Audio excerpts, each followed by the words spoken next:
Hello students, জ্ঞানজ্যোতি coaching সেন্টারের পক্ষ থেকে তোমাদের সকলকে জানাই আরও একবার স্বাগত। তো স্টুডেন্টস, আজকে আমরা যে বিষয় নিয়ে আলোচনা করব তা হলো মধ্যপ্রস্তর যুগের বৈশিষ্ট্যগুলি নিয়ে। তো আগের ক্লাসে আমরা প্রাচীন প্রস্তর যুগের বৈশিষ্ট্যগুলি নিয়ে আলোচনা করেছি। তোমরা যারা ভিডিওটি দেখোনি তোমরা কিন্তু ভিডিওটি আগে দেখে নিতে পারো, তাহলে তোমাদের বুঝতে আর একটু সুবিধা হবে। ঠিক আছে, তো চলো দেরি না করে আমরা আজকের আলোচনা শুরু করি। তো মধ্যপ্রস্তর যুগের বৈশিষ্ট্যগুলির মধ্যে আমরা কি কি আলোচনা করব? আমরা মূলত যে মধ্যপ্রস্তর যুগের সময়সীমা বা কোন সময়কালকে আমরা মধ্যপ্রস্তর যুগ বলে বিবেচিত করি, বা মধ্যপ্রস্তর যুগের মানুষেরা কি ধরনের হাতিয়ার ব্যবহার করত বা তারা কেমন ধরনের জীবনযাপন করত, সেগুলি নিয়েই আলোচনা করব। তো চলো প্রথমে আমরা আলোচনা করব মধ্যপ্রস্তর যুগের সময়সীমা নিয়ে, অর্থাৎ কোন শতাব্দী থেকে কোন শতাব্দী বা কোন সময়কাল পর্যন্ত এই মধ্যপ্রস্তর যুগ বিরাজমান ছিল তা নিয়ে। তো দেখো, বলা হয়েছে যে মধ্যপ্রস্তর যুগের সংস্কৃতি বলতে বোঝায় বা সময়কাল বলতে বোঝায় এই যুগ হলো পুরনো প্রস্তর যুগের পরবর্তী এবং নব্য প্রস্তর যুগের পূর্ববর্তী সময়কাল। অর্থাৎ কালকে যে আমরা প্রাচীন প্রস্তর যুগ নিয়ে আলোচনা করেছিলাম, সেই প্রাচীন প্রস্তর যুগের শেষের দিক থেকে শুরু করে একেবারে নব্য প্রস্তর যুগের প্রথম দিক পর্যন্ত সময়কালকে কোন যুগ বলা হয়? মধ্যপ্রস্তর যুগ বলা হয়। অর্থাৎ প্রাচীন প্রস্তর যুগের পরবর্তী এবং নব্য প্রস্তর যুগের পূর্ববর্তী যুগকেই কি বলা হয়? মধ্যপ্রস্তর যুগ বলা হয়। তো বলা হয়েছে যে ভূস্তর বিন্যাসের পর্যায়ক্রমী এই ক্ষেত্রে সর্বাপেক্ষা গুরুত্বপূর্ণ বৈশিষ্ট্য। তো দেখো, বলা হয়েছে যে এই যুগের সময়কাল হলো আনুমানিক খ্রিস্টপূর্ব 4000 থেকে খ্রিস্টপূর্ব 2000 অব্দ পর্যন্ত। তো যদি বলা হয় যে এই যুগের যে অ্যাকুরেট সময়কাল, সেই সময়কালটা ধরা হয় যে খ্রিস্টপূর্ব 4000 অব্দ থেকে মূলত খ্রিস্টপূর্ব 2000 অব্দ পর্যন্ত এই যুগ বিরাজমান ছিল। তো এই গেল মধ্যপ্রস্তর যুগের সময়কাল নিয়ে। এবারে আমরা আলোচনা করব প্রত্নকেন্দ্র, অর্থাৎ কোন কোন অঞ্চলে বা কোন কোন স্থানে মধ্যপ্রস্তর যুগের যে নিদর্শন, সেই নিদর্শনগুলি আমরা পেয়ে থাকি। ঠিক আছে, তো দেখো মূলত ছোট নাগপুর, তারপরে মধ্য ভারত, এছাড়া কৃষ্ণা নদীর দক্ষিণে এই যুগের নানান নিদর্শন পাওয়া গেছে। কোথায় বেশিরভাগ নিদর্শন পাওয়া গেছে? প্রথমত ছোট নাগপুর, এছাড়া মধ্য ভারত, তারপরে কৃষ্ণা নদীর যে দক্ষিণে সেই দক্ষিণেও কিন্তু একাধিক নিদর্শন পাওয়া গেছে মধ্যপ্রস্তর যুগে। তো বলা হয়েছে তবে এই যুগের সর্বাপেক্ষা গুরুত্বপূর্ণ কেন্দ্র হলো গুজরাটের লাঙ্গনাজ। অর্থাৎ একাধিক যে প্রত্নকেন্দ্র রয়েছে তার মধ্যে একটি গুরুত্বপূর্ণ অঞ্চল হলো কি? গুজরাটের লাঙ্গনাজ। ঠিক আছে, তো এই গুজরাটের লাঙ্গনাজ থেকে একাধিক বহু গুরুত্বপূর্ণ নিদর্শন আবিষ্কৃত হয়েছে, যার মধ্যে কি মূলত বেশি গুরুত্বপূর্ণ তা হলো যে অস্ত্র ফলক এবং তীরের ফলা এই গুজরাটের লাঙ্গনাজ থেকে আবিষ্কৃত হয়েছে, যার জন্য এই হাতিয়ারগুলি সহ এই যুগটাও কিন্তু বিশেষ গুরুত্বপূর্ণ। কেননা এখান থেকে অস্ত্রফলক আবিষ্কৃত হয়েছে এবং কি তীরের ফলা আবিষ্কৃত হয়েছে।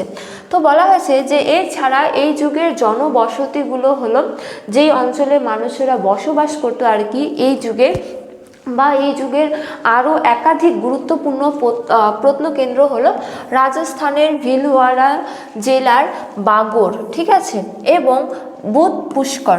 ঠিক আছে, এছাড়া রয়েছে মধ্যপ্রদেশের ভীমবেটকা, তারপরে রয়েছে আদমগড়ের গুহাবাস, এবং উত্তরপ্রদেশের সরাই নাহার রায়, এছাড়া চোপানি, তারপরে মান্ডো, তারপরে পশ্চিমবঙ্গের বীরভানপুর।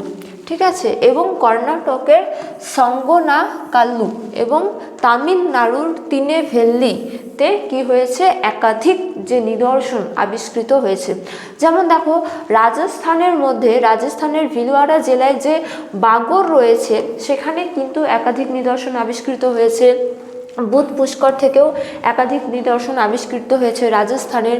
তারপরে যদি বলা হয় মধ্যপ্রদেশের, তো মধ্যপ্রদেশের ভীমবেটকা এবং আদমগড়ের গুহাবাস থেকেও একাধিক নিদর্শন আবিষ্কৃত হয়েছে। এছাড়া উত্তরপ্রদেশের সরাই নাহার রায়, এবং হলো হচ্ছে যে চোপানি মান্ডো থেকে একাধিক নিদর্শন আবিষ্কৃত হয়েছে। তারপর পশ্চিমবঙ্গের বীরভানপুর এবং কর্ণাটকের সঙ্গোলা কাল্লু থেকে একাধিক নিদর্শন আবিষ্কৃত হয়েছে। তারপরে তামিলনাড়ুর কোথায় আবিষ্কৃত হয়েছে, তামিলনাড়ুর যে তিনেভেলি সেখানেও কিন্তু একাধিক নিদর্শন আবিষ্কৃত হয়েছে। তারপরে দেখো বিহারের যে পাটনা সেখান থেকেও কিন্তু এই যুগের একাধিক নিদর্শন আবিষ্কৃত হয়েছে। তারপরে ভাগলপুর, সিংভূম, মুঙ্গের, মহারাষ্ট্রের আহমদনগড় জেলার যে নোভাসা সেখানেও একাধিক নিদর্শন আবিষ্কৃত হয়েছে। তারপরে গোদাবরী উপত্যকায় সুরেগাঁও, তারপরে কালেগাঁও, এছাড়া পুনার শিকারপুর, তারপরে অন্ধ্রপ্রদেশের রামতীর্থম পাহাড়, তারপরে গুন্টুরের নাগার্জুন কোন্ডা প্রভৃতি স্থান থেকে কিন্তু মধ্যপ্রস্তর যুগে যে একাধিক নিদর্শন আবিষ্কৃত হয়েছে। ঠিক আছে, তো এই গেল হলো হচ্ছে যে মধ্যপ্রস্তর যুগে যে নিদর্শন, সেই নিদর্শনগুলি কোন কোন অঞ্চল থেকে আবিষ্কৃত হয়েছে।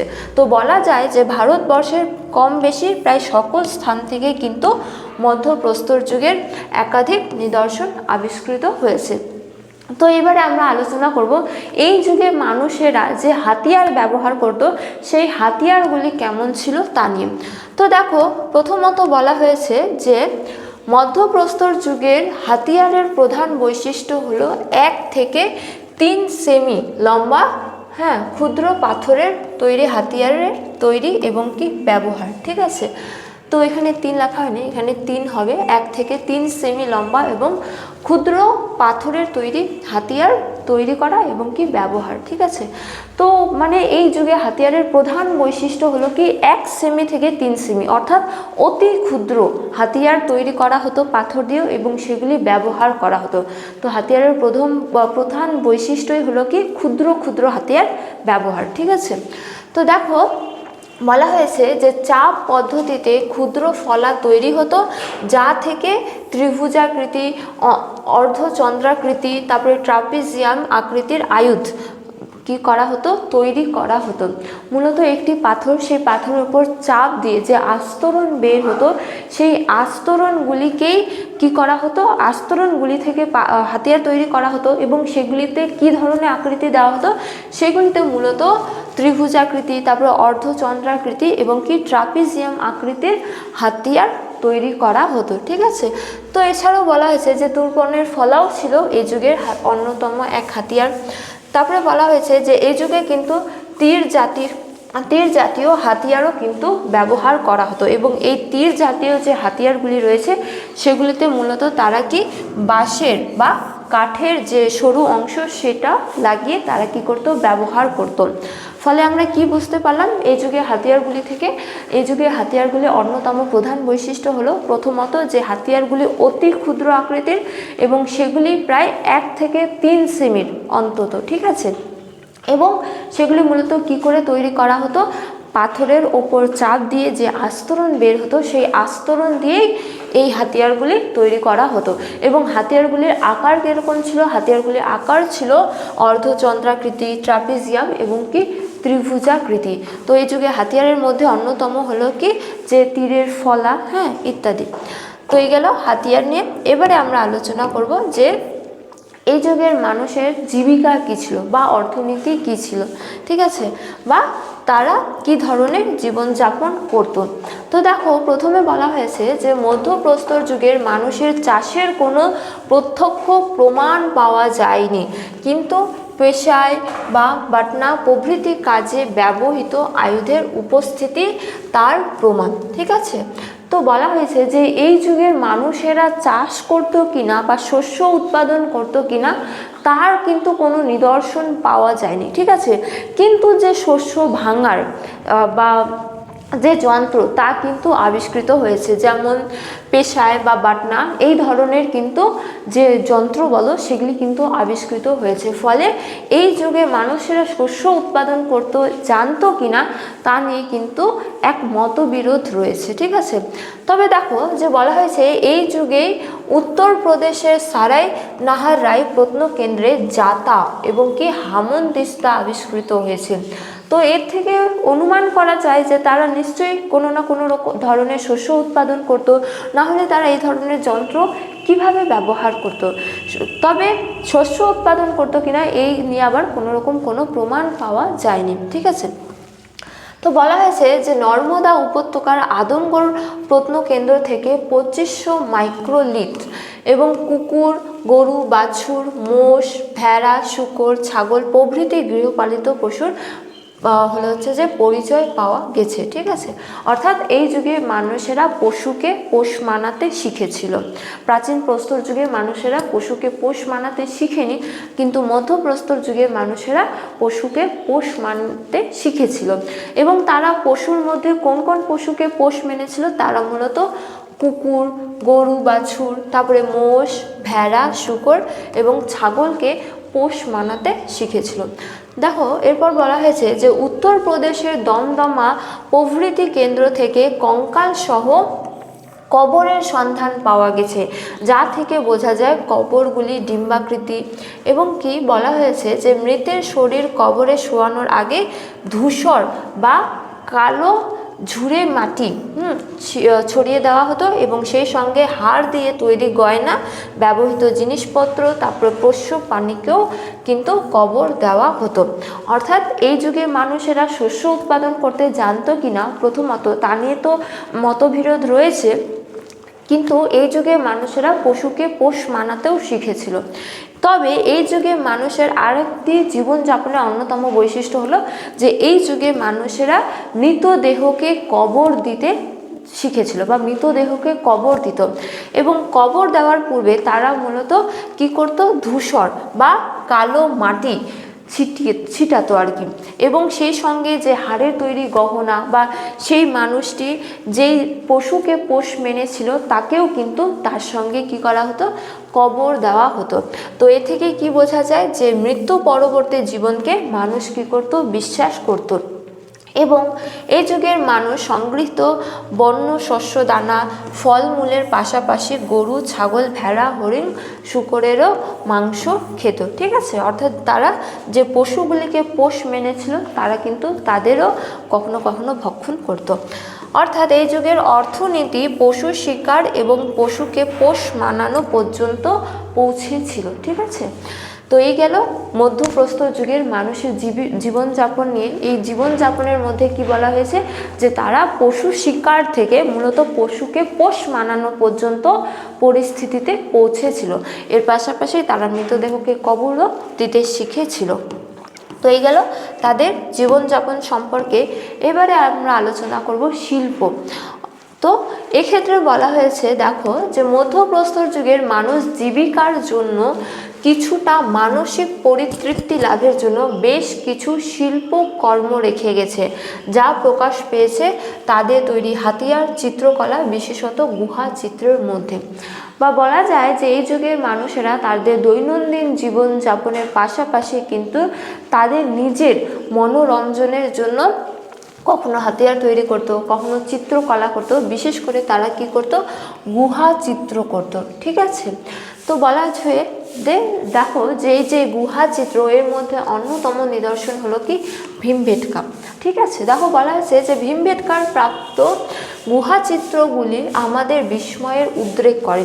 এই চিত্রে দেখা যায় শিকারীরা তীর ধনুক নিয়ে পশু শিকার করছে। আরও একটি ছবিতে দেখা যায় মাথায় বোঝা নিয়ে দাঁড়ানো এক নারীকে আরও একটি রেখার টানে আঁকা একটি ময়ূরের চিত্র পাওয়া গেছে, যেটি শিল্প দক্ষতার এক অভূতপূর্ণ নিদর্শন। ঠিক আছে, তো বলা হয়েছে যে এই যুগে মানুষেরা কিন্তু শিল্পক্ষেত্রে কতদূর পর্যন্ত পৌঁছেছিল, তারা চিত্র অঙ্কিত করা পর্যন্ত পৌঁছেছিল। তো তারা বিশেষত কোথায় চিত্র অঙ্কন করত, তারা যে গুহাগুলিতে বাস করত সেই গুহাগুলির দেওয়ালে চিত্র অঙ্কন করত। এবং কি ধরনের চিত্র অঙ্কন করত, তাদের দৈনন্দিন জীবনের যে ঘটনাগুলি সেই ঘটনাগুলিকেই তারা চিত্রিত করত। যেমন ভীমবেটকায় দেখা গেছে যে কি ধরনের চিত্র, প্রথমত পশু শিকার করছে, দ্বিতীয়ত কি এক নারী মাথায় বোঝা নিয়ে দাঁড়িয়ে রয়েছে।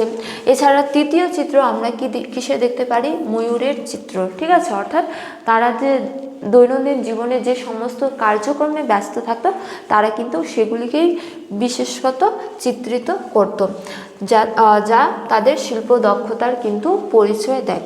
তো বলা হয়েছে যে লাখা জোয়ারে সবুজ রঙের আঁকা একটি নাচের দৃশ্য আমাদের নজর কাড়ে।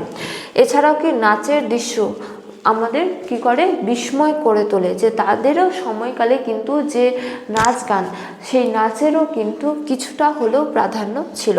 তো এখানে অবশ্য মনে রাখা দরকার যে মধ্যপ্রস্তর যুগের চিত্রকলার ধারা মুখ্যত জ্যামিতিক ধারায় করা এবং প্রারম্ভিক পর্যায়ে হলুদ, সবুজ, লাল প্রভৃতি রং তারা কী করত, ব্যবহার করত। এছাড়া এই যুগের পশ্চিমবঙ্গের লাল জলের শৈলচিত্র, ঝাড়খণ্ডের হাজারিবাগ জেলার শৈলচিত্র এবং কি কাশ্মীরের মির্জাপুরের শৈলচিত্র এবং পাঁচমারের শৈলচিত্র কিন্তু উল্লেখযোগ্য। ঠিক আছে, তো এই যুগের মানুষেরা জ্যামিতিক ধারায়, ঠিক আছে, তারা চিত্র অঙ্কন করত, এটা ভাবাই যায় না, কিন্তু তারা জ্যামিতিক ধারায় কি করতো, চিত্র অঙ্কন করতো। এবং তারা রং হিসেবে কোন রং ব্যবহার করতো, তারা লাল, সবুজ এবং কি হলুদ রং ব্যবহার করতো। তো ভীমবেটকার পাশাপাশি আরও কয়েকটি যে গুহা চিত্র পাওয়া গেছে তা হলো কি, যে পশ্চিমবঙ্গের লাল জলের শৈলচিত্র, ঝাড়খণ্ডের হাজারিবাগ জেলার শৈলচিত্র এবং কাশ্মীরের মির্জাপুরের শৈলচিত্র এবং পাঁচমারের শৈলচিত্র। তো এই গেল আমাদের মধ্যপ্রস্তর যুগের যে একাধিক বৈশিষ্ট্য তা নিয়ে। তো স্টুডেন্টস, ভিডিওটি শেষ করার পূর্বে তোমাদের একটা ছোট্ট ইনফরমেশন দিয়ে রাখি। তোমরা স্ক্রিনে দুটো নম্বর দেখতে পাচ্ছ, এই হলো 6295916282 এবং 7076398606। তো এই দুটো নাম্বার আমাদের কোচিং সেন্টারের হেল্পলাইন নাম্বার। তো তোমরা যারা ভাবছো যে তোমরা এই সেমিস্টারে আমাদের সাথে অনলাইন ক্লাস করবে, তারা কিন্তু এই দুটো নাম্বারের মধ্যে যে কোনো একটিতে যোগাযোগ করে আমাদের সাথে যুক্ত হতে পারো। তো আজকের ক্লাস এতটাই, তোমাদের সাথে দেখা হবে পরবর্তী ক্লাসে। ততক্ষণ তোমরা সকলেই ভালো থাকো, সুস্থ থাকো। Thank you.